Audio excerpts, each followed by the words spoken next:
Captain একটা প্রশ্ন করবো, টেস্ট জিততে পারবো তো? ইনশাআল্লাহ অবশ্যই তো। আর আপনার সিরিজটা ওয়ানডে? ইনশাআল্লাহ ইনশাআল্লাহ।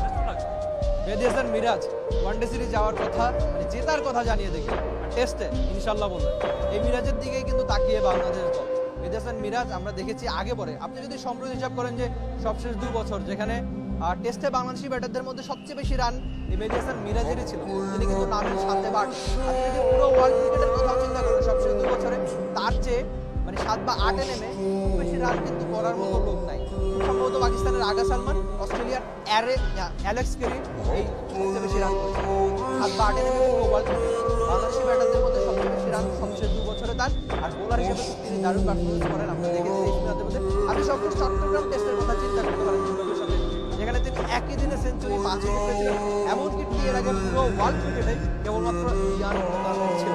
তো সেই কীর্তি নিশ্চয়ই শ্রীলঙ্কাতেও দারুণ ক্রিকেট তিনি খেলতে যাবেন। মেহেদী হাসান মিরাজ ইনশাল্লাহ বলে দিয়ে গিয়েছেন, সে আমরা আশা করতেই পারি মিরাজ ভালো ক্রিকেটটা খেলবে। মিরাজ জিতাবেন টেস্টে আর ওয়ানডে ক্যাপ্টেন্সির নতুন একটা যুগে বাংলাদেশ, মানে তার নেতৃত্বে যে নতুন যুগ শুরু হবে বাংলাদেশের।